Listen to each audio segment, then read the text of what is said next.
Radio Sion presenta Tesoros Ocultos, un programa donde el pastor Eusebio Perona nos traerá las enseñanzas que para muchos están escondidas, ya que son un tesoro de gran precio para los hijos de Dios. Tesoros Ocultos, hoy podemos enriquecer nuestra vida y estatura espiritual. Ya con nosotros, el pastor Eusebio Perona. Bienvenidos. Un saludo y bienvenidos a todos aquellos que siguen este medio. De nuevo con vosotros para compartir los tesoros que están ocultos en la palabra de Dios y que es necesario profundizar y meditar en ella para hallarlos. Pablo declara que en él, en Jesucristo, en su palabra, están escondidos, están ocultos todos los tesoros de la sabiduría y el conocimiento divinos. Toda la riqueza de la sabiduría y del conocimiento, todo lo que realmente importa y todo lo que debemos saber, se encuentran presentes en Cristo, se encuentran presentes en su palabra. Si queremos ser sabios, tener sabiduría divina, conocer cada vez más el corazón de Dios, o sea, su voluntad, y también si queremos vivir esa vida abundante y plena que el propio Jesús nos promete, es necesario profundizar y estudiar la palabra de Dios y hacerlo cada día. El apóstol Juan también declara y enfatiza que Jesucristo es la vida misma, fuente de la verdadera vida. Les fue revelado a ellos, tuvieron ese privilegio de una manera presencial y testifica de él y nos asegura que en Cristo está la vida eterna, que estaba junto al Padre y que luego fue revelado a la humanidad de una manera presencial, física. Jesucristo hoy se nos revela a través de su palabra y con la ayuda del Espíritu Santo. Conocer a Jesucristo es conocer su palabra, es conocer a Dios y esto significa andar en vida eterna, vivir en la vida abundante que Él desea que vivamos. Jesucristo mismo es la sabiduría personificada, en su palabra la encontraremos y así andaremos por esta vida de una manera correcta. Bien, pues vamos a hacer una pausa musical y entramos de lleno en el tema que hoy nos ocupa.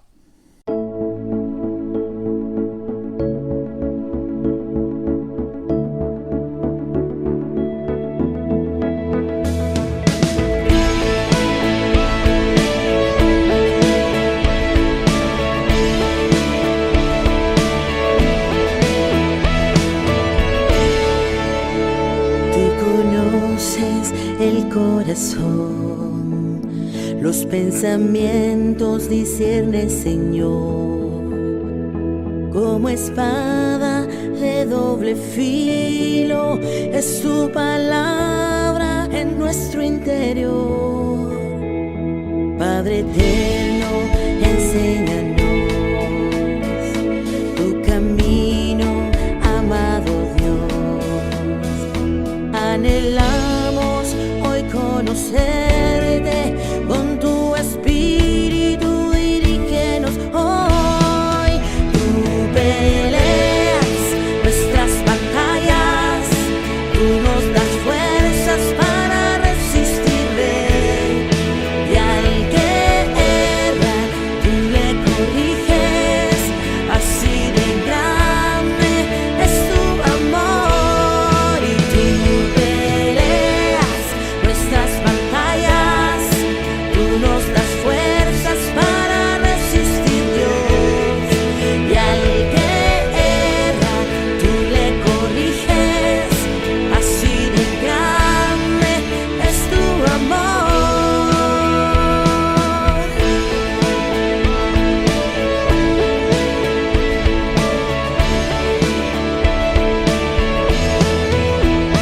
De nada tengo que temer, pues conmigo estás, mi rey.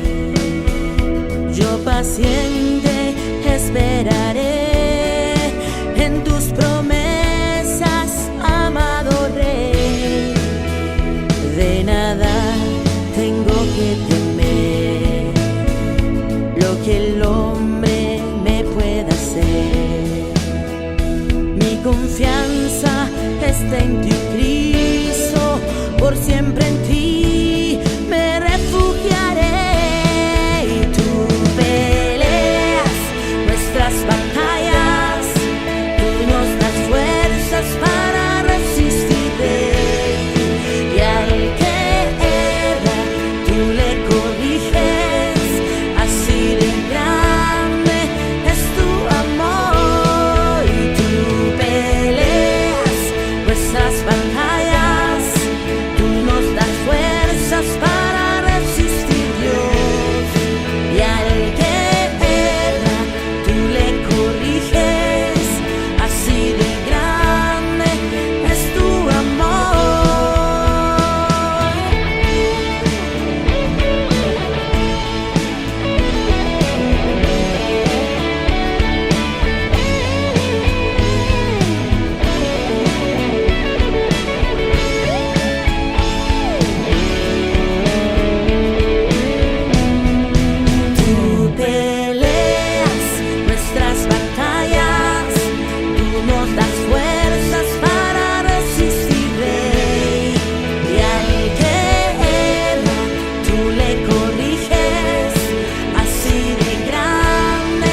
Efectivamente, Dios pelea por ti, pelea por nosotros. Por eso el título del tema de hoy lo he titulado Dios lucha con nosotros, Dios pelea nuestras batallas. En 2 de Crónicas, capítulo 20, verso 15, ante el tremendo ejército que se presentó delante del pueblo de Judá y los habitantes de Jerusalén, el Espíritu del Señor vino sobre Jezaziel, o sea, un levita descendiente de Asaf, y dijo: escuchen, habitantes de Judá y de Jerusalén, escuche, rey Josafat, esto dice el Señor, no tengan miedo, no se desaliente por este poderoso ejército, porque la batalla no es de vosotros, sino es de Dios. Debemos prestar atención a lo que Dios nos dice. Si somos hijos de Dios no debemos temer ni acobardarnos delante de ninguna situación, por difícil que sea, porque la batalla no es nuestra, la batalla es de Dios, porque Él pelea nuestras batallas. Muchas veces la batalla tiene que ser contra nosotros mismos, con nuestros pensamientos, sentimientos y tradiciones, y Dios tiene que pelear incluso contra nosotros hasta que podamos recibir la bendición que Él quiere darnos. De esa simbólica lucha, de ese encuentro con el Señor, es necesario ser constantes y perseverantes para salir victoriosos. En Génesis capítulo 32 leemos los versículos del 26 al 31, donde vemos la historia de Jacob en su lucha, en su encuentro con Dios. Y dijo el que luchaba con Jacob, que no era otro sino Dios mismo: déjame porque ya raya el alba. Y Jacob le respondió: no te dejaré si no me bendices. Y el varón le dijo: ¿cuál es tu nombre? ¿Cómo te llamas? Y él respondió: Jacob. Reconoció su identidad. Y el varón le dijo: no se dirá más tu nombre Jacob, sino Israel. Tu nombre ya no será Jacob, le dijo, de ahora en adelante serás llamado Israel, porque has luchado, has tenido un encuentro con Dios y con los hombres, o sea, con tu naturaleza humana, y has vencido. Entonces Jacob le preguntó y dijo: declárame ahora tu nombre, por favor dime cuál es tu nombre, le dijo Jacob. Y el varón respondió: ¿por qué me preguntas mi nombre? ¿Por qué quieres saber mi nombre? Y lo bendijo allí. Y llamó Jacob el nombre de aquel lugar Peniel, que significa rostro de Dios, porque dijo: vi a Dios cara a cara y fue librada mi alma, o sea, aún conservo la vida. Y cuando había pasado Peniel, le salió el sol y cojeaba de su cadera. ¿Te has parado a pensar que nuestra vida de oración muchas veces son como luchas? A veces son necesarias para ser transformados, como vamos a ver, en vez de conversaciones con Dios, donde le podemos exponer nuestra situación y nuestra necesidad, sea bien material, o sea de consejo, o sea espiritual. Si analizamos la historia de Jacob, que significa usurpador, vemos que antes de este encuentro con Dios, su vida fue un continuo andar buscando sus deseos y manipulando todo para conseguirlos. Poco antes de este encuentro, Jacob estaba preocupado y seguramente con miedo y temor, pues pronto se encontraría con su hermano Saúl, el cual tenía derecho a odiarlo. Recordemos que mediante engaño le robó los derechos de su primogenitura, de ahí su nombre Jacob, que significa, como he dicho, usurpador. Jacob no sabía cuál sería la reacción de su hermano. Durante su lucha, durante el encuentro con Dios, reconoció su propio nombre y lo que significaba. La conversación con Dios le llevó a reconocer, a confesar lo que había sido hasta ese momento, cuál había sido su condición hasta ese día. Esto hoy cuesta reconocerlo. Esa confesión lo llevó a una transformación y en ese momento recibió la bendición, recibió una nueva identidad y por tanto un nuevo futuro, una nueva vida. El encuentro con Dios, que todos debemos tener, nos llevará primero a reconocer nuestra necesidad de cambio, nuestra necesidad de Dios. En segundo lugar, a recibir una nueva identidad, a ser adoptados por Dios, a pasar a ser hijos de Dios. Y en tercer lugar, ponernos a su disposición para que su plan se cumpla, o sea, hacer todo lo necesario y procurar que el plan de Dios se cumpla en nuestra vida. Y en cuarto lugar, hacernos acreedores de su bendición para el resto de nuestra vida y después disfrutar de la plenitud de nuestra herencia, la vida eterna.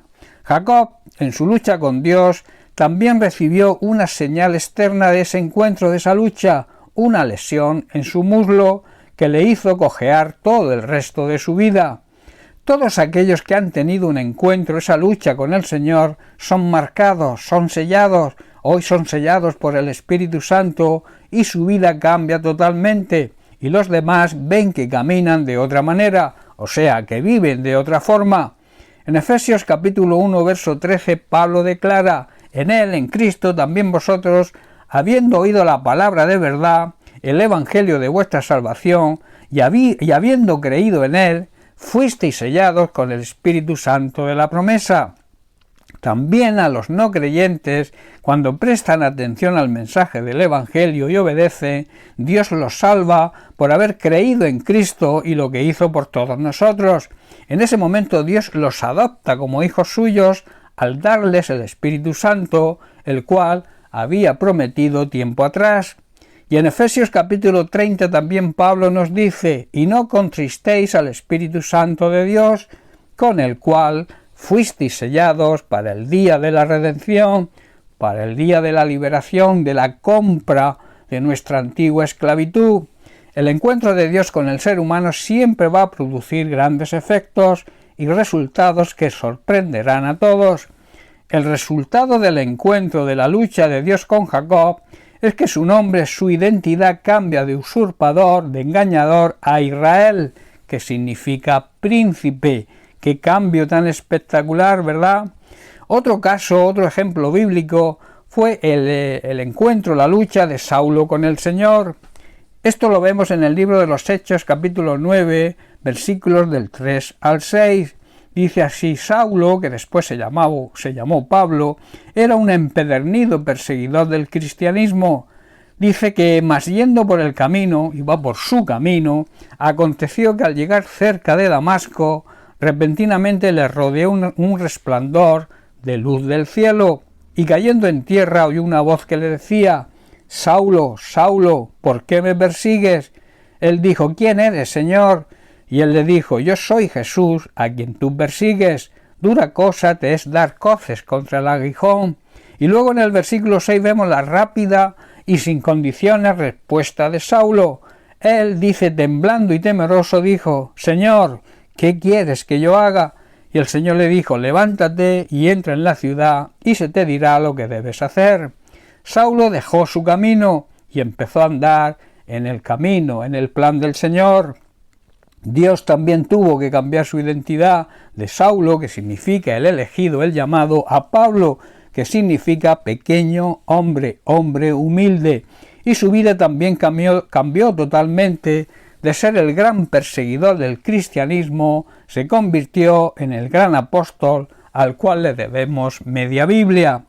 Hasta tal punto cambió su vida que pudo decir con gran autoridad en 1 Corintios capítulo 11, verso 1: sed imitadores de mí, así como yo lo soy de Cristo. Pablo está diciendo, y es de aplicación para nosotros hoy: sigan mi ejemplo como yo sigo el ejemplo de Cristo. Aunque seamos elegidos, aunque seamos llamados, solo se puede servir a Dios desde la humildad. Por lo tanto, Dios tiene que hacer cambios en nosotros para que seamos útiles en su reino. Dios nunca va a utilizar a un orgulloso o a un soberbio en su obra. Jesús dice: aprended de mí, que soy manso y humilde de corazón. Pablo imitó a Jesús en estas dos cualidades que son muy necesarias en todo buen cristiano, y por eso tenía autoridad, para decir que le imitemos. Los encuentros, las luchas con el Señor cambian y transforman las vidas completamente. Dios puede cambiar la identidad y el futuro de todos aquellos que deseen y tengan ese encuentro personal con el Señor, aunque tenga que luchar contigo mismo, con tus ideas, con tus pensamientos o tradiciones. De esta manera, nuestra vieja forma de vivir, de engaño, de mentira, de tinieblas y de pecado, cambia a una vida llena de luz, protegida por su gracia, por ese poder capacitador que nos ayuda para vencer el pecado. Una de las mayores pruebas de amor de Dios es esa lucha, ese encuentro que Él desea que tengamos con Él, para cambiarnos de usurpadores, de engañadores, en príncipes de su reino. Tenemos esa nueva identidad. Esto nos marcará para toda la vida y ya no caminaremos de la misma manera. y los demás notarán que hemos tenido esa lucha, ese encuentro con el Señor y que salimos vencedores. Bien, pues hasta aquí el mensaje de hoy. Espero que haya sido de bendición para tu vida. Para mí ha sido un honor compartirlo contigo. Recuerda, debemos prestar atención a la palabra de Dios. Si somos hijos de Dios, no debemos temer ante ninguna situación por difícil que sea, porque la batalla no es nuestra, sino de Dios. Aunque muchas veces Dios tiene que pelear contra nosotros mismos, con nuestras ideas, pensamientos o tradiciones, hasta que podamos vencer todo esto y así salir vencedores y recibir sus bendiciones. Bien, pues aquí lo dejamos por hoy. Que Dios te bendiga, un abrazo y te espero el próximo día.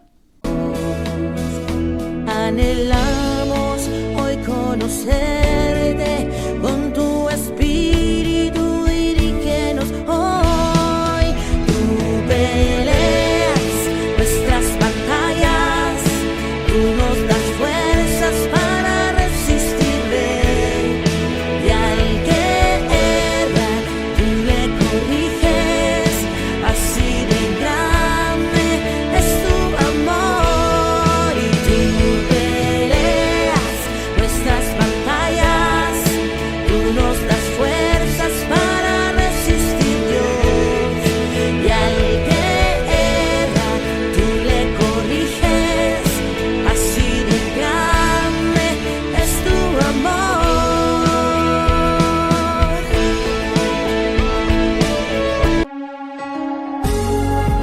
Radio Sion agradece la sintonía a su programa Tesoros Ocultos. El pastor Eusebio Perona volverá a mostrarnos los tesoros ocultos de la palabra de Dios. Hasta pronto.